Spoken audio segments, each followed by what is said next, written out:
Hi, it's Twitter question time. Let me know. Leave it down in the comments down below if you want me to do more of these. I do, of course. Follow me on Twitter. None of that X rubbish. Follow me on Twitter, and you can ask me questions anytime, and I'm always answering questions there. But I thought this one might just make an interesting video. I have covered it in bits and pieces in previous videos, but we'll go into it a little bit more here. It's a simple question. Abhinav, sorry I'm butchering that pronunciation, I'm sure, but he asks, he's designing a PCB trace for 70 to 80 amps, so a substantial amount of current. How should I design the trace from the connectors to a MOSFET device for this current rating? Is it possible to use only one layer? And it's a through-hole device, so we won't go into like the routing and all that. So is it possible using only one layer? So I presume that he's asking that because, well, he's got other routing constraints and doesn't want to chew up the bottom or internal planes, assuming it's even a multi-layer board. It might just be a double-sided, don't know, because it is a through-hole device,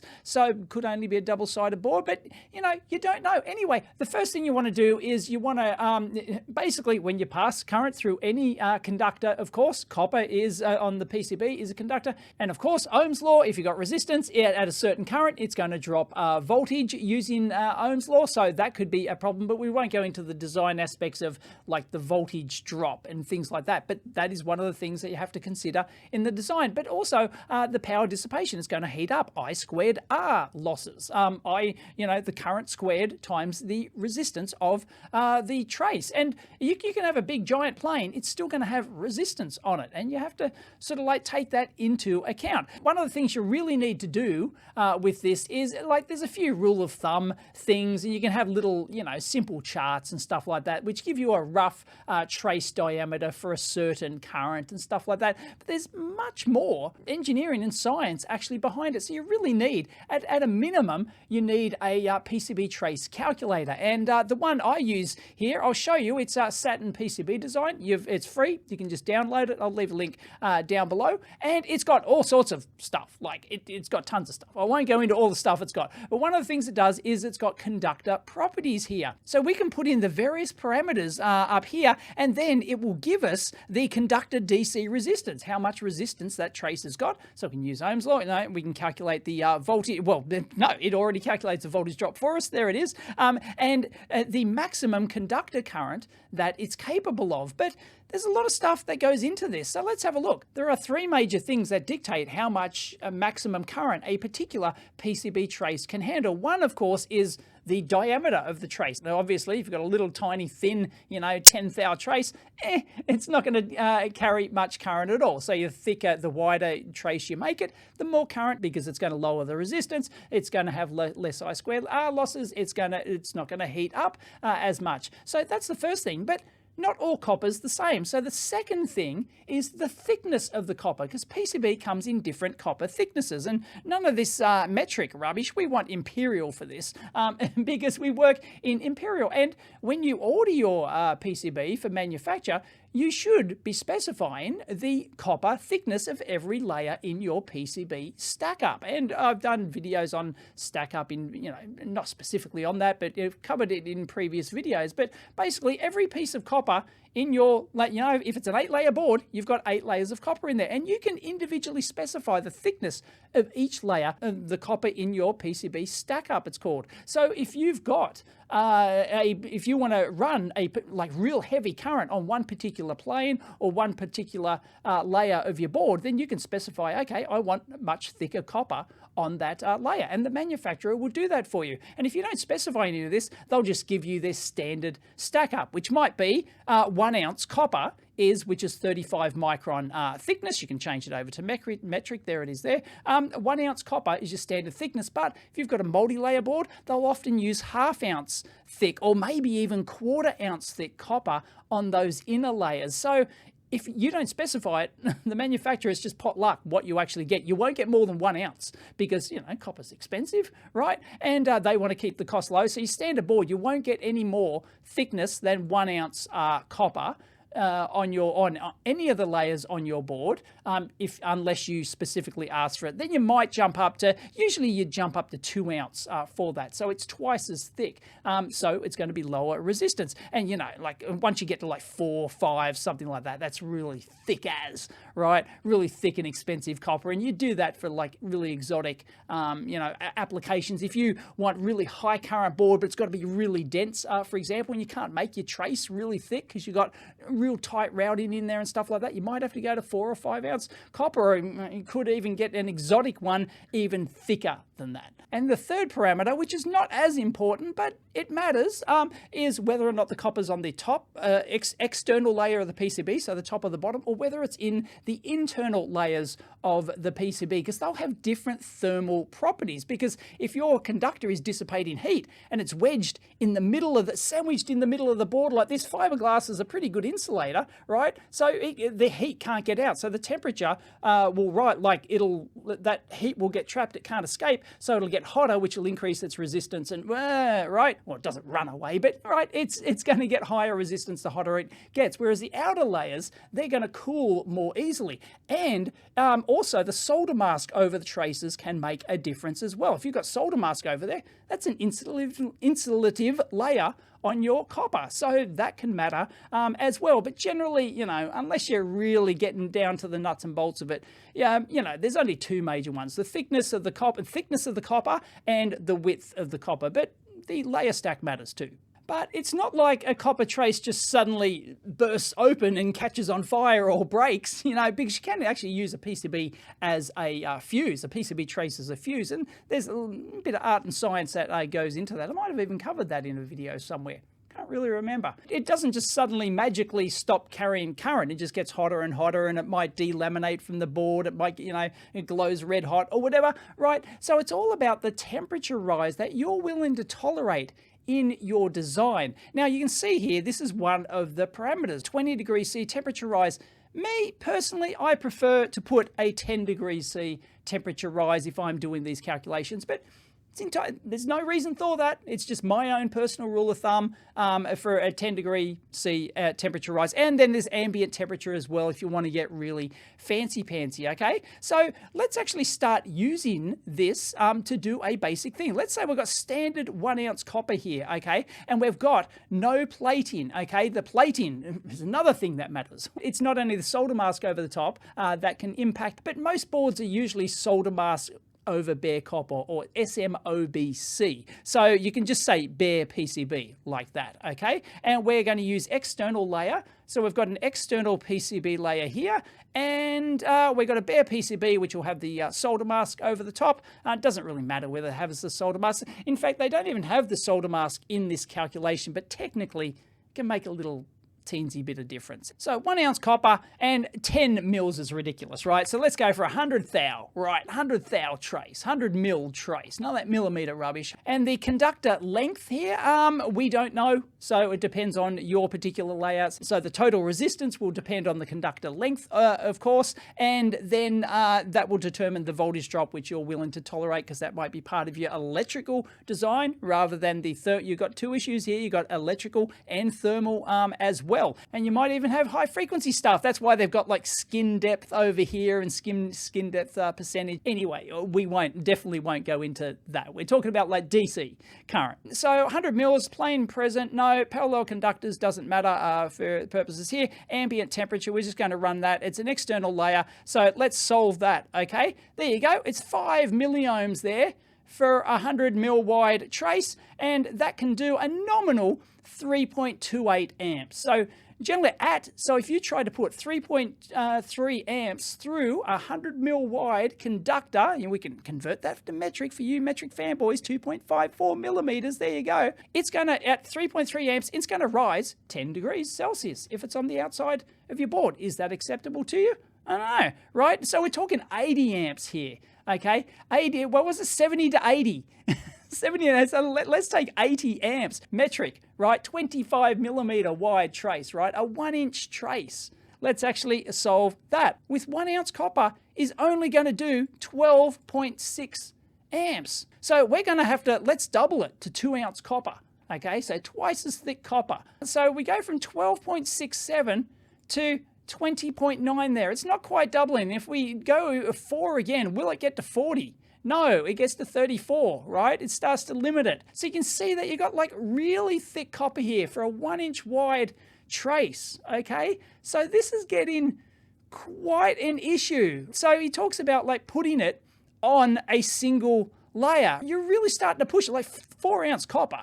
That's pretty specialized. You're going to, some cheap PCB houses just won't do that. And you won't get this on your regular, your $5 prototype board, right? You're not going to get that. They might give you 1/2-ounce copper, and then you're only limited to your 8 amps. So really, we need double that. And a 25mm wide trace, like a 1-inch wide trace, you probably don't want to make it any wider than that on your PCB, right? That takes up a massive amount of room. So you might want to actually, put some solder coat over the top of that, right? So you can get a tin plate, for example. So, but unfortunately, right, this plating thickness doesn't actually take into account like the tin plate process. That's really hard to control. So if you go to your PCB manufacturer, I want a tin plate on that, please, then it's the controlled thickness is I've done a dedicated video on that and how much difference a tin plate actually makes. I've done some practical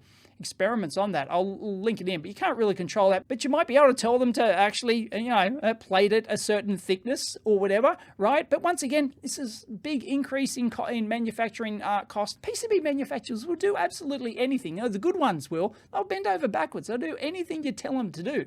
They'll charge you for it, okay? So if we did that, 1-ounce plating thickness, we're still only at 40 amps, right? We still have to double that, even go to, we're still not there. So let's just go to a random PCB manufacturer here, and you'll notice that they go from 1 ounce up to 13-ounce copper. This is insane, but there's trade-offs there they actually tell you minimum track space requirements and all that sort of stuff, but they say they can do 13-ounce, and they can, but generally they're only going to go up to, I think this manufacturer only says like 3 ounces, kind of like our standard process. So, anything over that, they're going to like order the material special. They may not have it in stock, and it's going to cost you an absolute fortune, all that sort of stuff, right? And then you've got the surface finish over here, okay? And generally you're going to get a what's called a HASL, right? Which is a hot air surface level finish. So they just it's basically solder coat. That's basically what it is. And then you're familiar with like the gold flash boards, the immersion gold. And I've shown my boards before that have come with immersion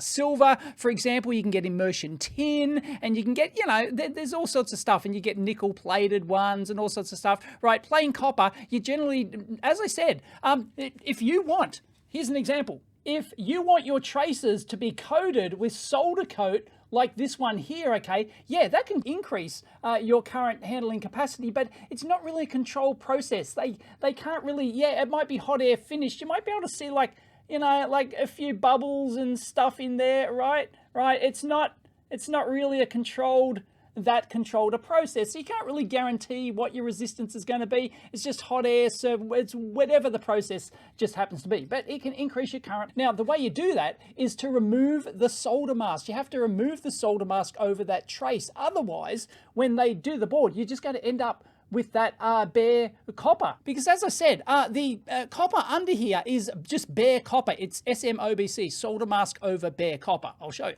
See, if I scrape away that solder mask there, you can see that it's just bare copper underneath there. So the process that they do happens after they put the solder mask on. So if you want your traces coated like that, in whatever, surface finish that you actually choose here, whatever surface finish you choose, if you want that coated, you have to leave the solder mask off. So back at 1 ounce copper here, like I'm being tight-ass Dave. I'm only allowing for a 10 degrees C temperature rise, right? So if we go to 20 degree rise like that, okay, you go from 12 to 17 amps there, right? And then if you go up to your 4 ounce thick copper, but you're still not getting a huge amount extra there. Like, I'm willing to make it go 50 degrees above ambient. So your PCB trace will be at 70 degrees, right? Remember, this is temperature rise above the ambient temperature, okay? Solve.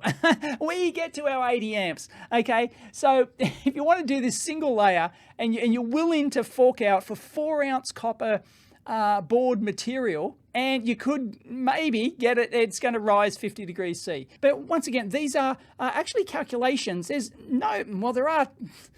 There are formulas for this, and this is where it gets it from, but it's based on really empirical data. And this goes on, like it tells you here, this is based on the IPC standard 2152 with modifiers. And you have to go read the IPC standards. There's actually two IPC standards that cover this. There's the earlier 2221 standard here, and I just Googled, the first thing I got was this Altium article here. Anyway, they link to some calculators. I'm not sure which ones, but yeah, basically there's two different standards that'll cover this same thing. The IPC 2221, and they note here that the 2221, that was based on charts in the linked articles. So someone way back in the early days did some charts, like actually old school charts, and they've got them in the standards. You can look it up. They're hand-drawn charts or whatever, or they, you know, these plotted charts, and that's where everyone's gotten sort of this data from back in the old days. But there is another standard, the IPC 5122, which is more accurate. I don't remember the exact details. It's been a long time since I've looked at the standards in this regard, but just realize that the formulas are kind of based on sort of like experimental, you know, measured data. So it's a bit how you're doing, but it's the best we got.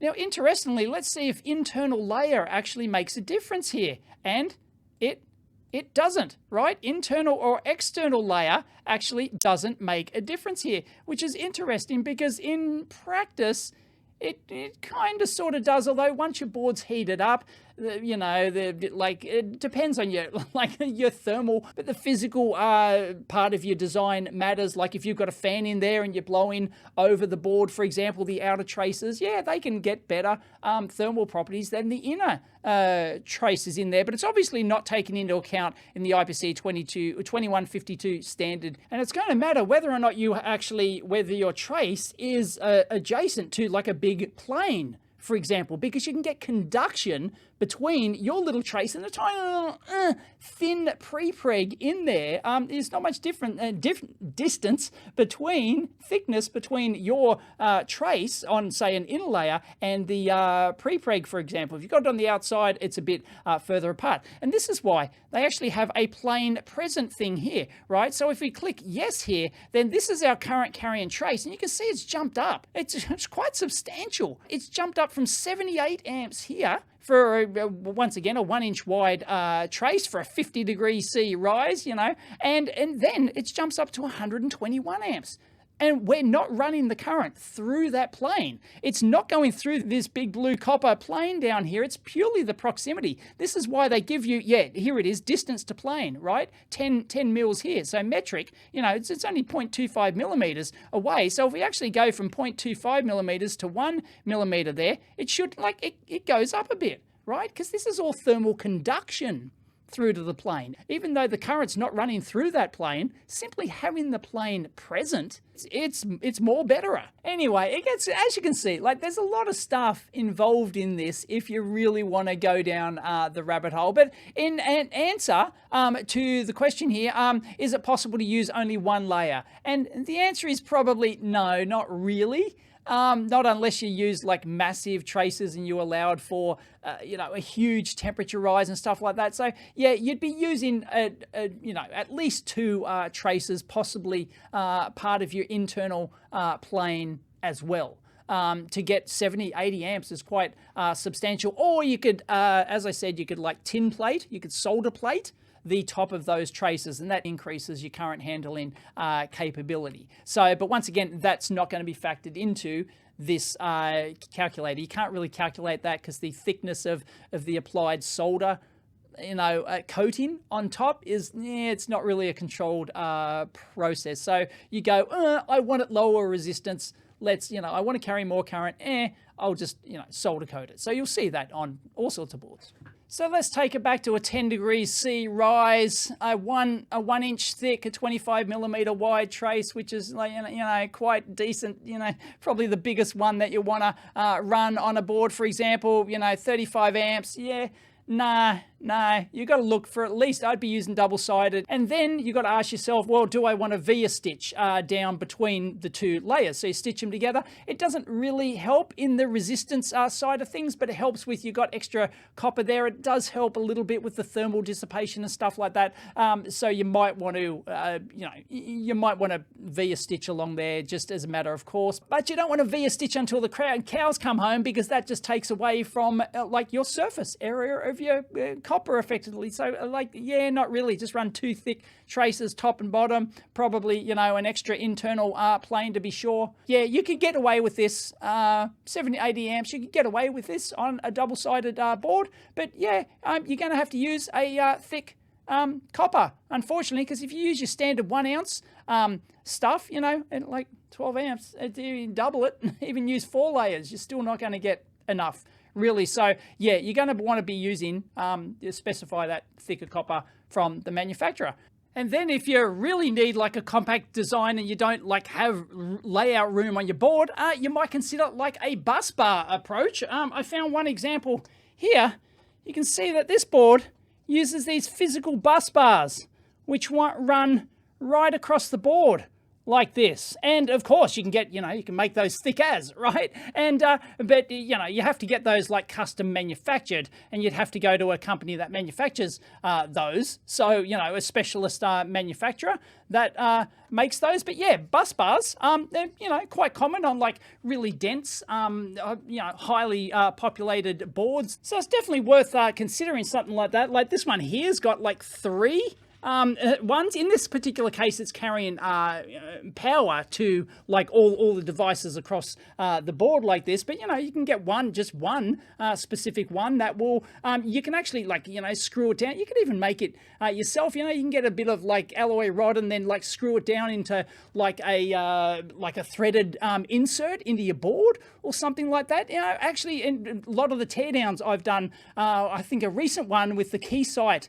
high current power supply, I'll try and include a photo of that here, and they use like big bus bars to take the current over and stuff like that. So, you know, when you start talking, you know, 70, 80 amps, something like that. So you can do it on your PCB, but then once you get, like, if you go to 4 ounce copper here and you only need it for that one trace, for example, then you're wasting all that copper on the rest of your board, and they'll charge you a lot more because they got to etch all the more copper off. And then the thicker copper also it increases your trace space on your board. So you can't do like your 4th hour, or you might not be able to do, say, your 4th hour traces on there, your really thin traces on your board anymore with that 4 ounce copper. You might have to put those on another layer, which is your 1 ounce copper or ½ ounce copper, and then dedicate your 4 ounce layer to all your power and for this, you know, big, you know, current traces that you actually need. But yeah,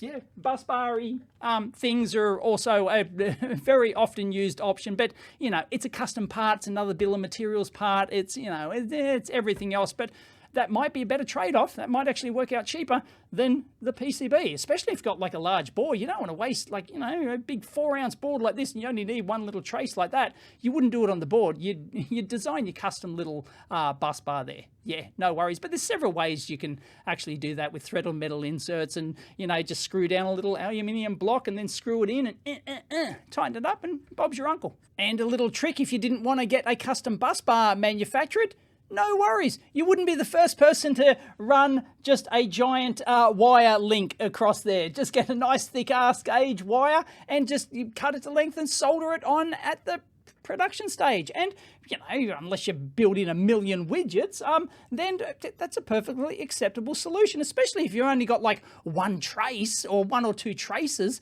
that you need to do. Just get your regular 1 ounce or ½ ounce copper board or whatever, then just put on a big thick as trace and then just bypass your PCB entirely. No worries. And the good part about that is you can have like this is not a dense layout, but you can have a really dense layout, and then you can like snake it around components, and you can just, you know, squeeze that wire in anywhere. No worries. And you can carry like 80 amps on that thick as wire. Not a problem. And you'll see that selecting DC here just removes your skin effect thing down here. It has no difference to do with the amps down here. Now, if we actually go up into the program options here, we can actually change the IPC standard. So we can use the old standard, okay? okay, obsolete for amperage, and so they claim. A lot of people swear by the 2221 all the way, none of this 2152 rubbish. Right, so let's just take, right, a 1-inch trace with 1 ounce copper here, right, the 12.67 amps, and let's actually change that and see how much difference that actually makes the old 2221. It's gone up a lot. Look, it's gone from 12 amps to 25 amps, okay? Just between switching between the old and the new standard, okay? So obviously the new standard much more conservative, and then we can do that, add little modifiers here, but that's just you know, tweaking around the edges, right? So but yeah, there's massive. So if we actually choose the old standard here, and we choose our 4 ounce copper, we practically get to our 70 amps, you know? So maybe, right, for our 10 degrees C temperature rise. Which one do you actually believe? There's a reason that they, you know, people thought that the 2221 wasn't adequate because it was based on the old characteristic curves, and, you know, like, you know, back from, I don't know, the 60s or something, whenever they measured somebody, I don't know who measured it. If you know who, leave it in the comments down below. But yeah, see, it makes a huge difference, massive difference. So your mileage may vary. Anyway, if we remove the modifiers here, then we can actually solve for conductor width here, okay? So we can actually go in here and we can do our 80 amps like this, right? And then it needs, well, 3 inches. 3 inches, okay? Yeah, good luck. Well, you could get 1.5 inches on each layer, maybe. Or if you use like a 4-layer board or something, you can use 4 layers. So you can get away with it on the PCB. You can get away with it, but that's 4 ounce copper, right? You use the 1 ounce copper, 12 inches, anyone? That's what she said. And if you're wondering about this etch factor here, it basically makes no difference whatsoever. It's just when you put it in your etch away the copper just doesn't etch square like that. It etches, you know, who knows how much etching. You get over etching and you get breaks in your traces. That's why you can't have you have a minimum trace width. You know, it might be, you know, 6 thou, 4 thou, something like that, or 0.1 millimeters for you metric fanboys, and you can't make traces smaller than that because the manufacturer can't guarantee that their etching process is not going to over etch the copper and break the traces. So even though they electrically test the boards, they don't want to over test them and scrap a whole lot of boards and stuff like that. That just costs them money, or they'll pass it on to you. So yeah, etch factor, it makes, like, when you're talking about really fat traces like this, doesn't matter. But when we're in the older standard, the IPC 2221, you can see that basically if you choose the internal and external layer, it makes a heck of a difference. It's like, as I said, the external layer can carry a lot more current, 4 amps here. So in practice, that's why, you know, the older standard, the 2221, you had to sort of, like, everyone knew that the external layers, like, yeah, they could handle more current than the internal layers due to the insulation and the heating and everything else, right? So obviously the newer standard is more conservative, and as you saw, it should make no difference to that, and we can actually swap that back, right? So let's 2152, swap it back, and you'll see that the internal external layer makes no difference to the maximum conductor current. They've taken that into account with their conservative formula, however it works out. So yeah, So I hope that's answered the question somewhat and given people at home food for thought. And you can, as always, you can really go down the rabbit hole on this thing. And if you go, like, there's been lots of controversy over the years about the IPC standards for current carrying capacity and based on the old characteristic curves and stuff like that. And people want, you know, there's multiple camps out there of which one's the best one and all sorts of, you know, you know, nerds will fight about this sort of stuff. But yeah, it's an interesting topic, current handling capacity. You know, basically, yeah, the two rules are how thick's your copper, how wide's your copper, and what sort of temperature rise you're willing above ambient. And imagine if it's like a, you know, automotive thing and your ambient temperature's gone up to 70 degrees or whatever, and your temperature rises above that, and you thought, oh, yeah, you know, 50 degrees C temperature rise, yeah, no worries. And if you just went, oh, I can do 100 degrees temperature rise, the PCB can handle 100 degrees, can't it? Get a bit worn, get a bit brown looking after a few years, but, you know, she'll be right. Look at this, 116 amps. Whoa, it's turned red. Why is it turned red? I think it just, yeah, it literally got too hot there. Like it's like 170 degrees. You take it down to 20 degrees ambient and, you know, 116 amps. There you go. Anyway, yeah, you're gonna need that thick as copper. I'm afraid. Anyway, if you enjoyed that video, if you like me answering these sorts of questions, even though I waffled on a bit, give it a big thumbs up. And as always, thoughts and comments down below. Catch you next time.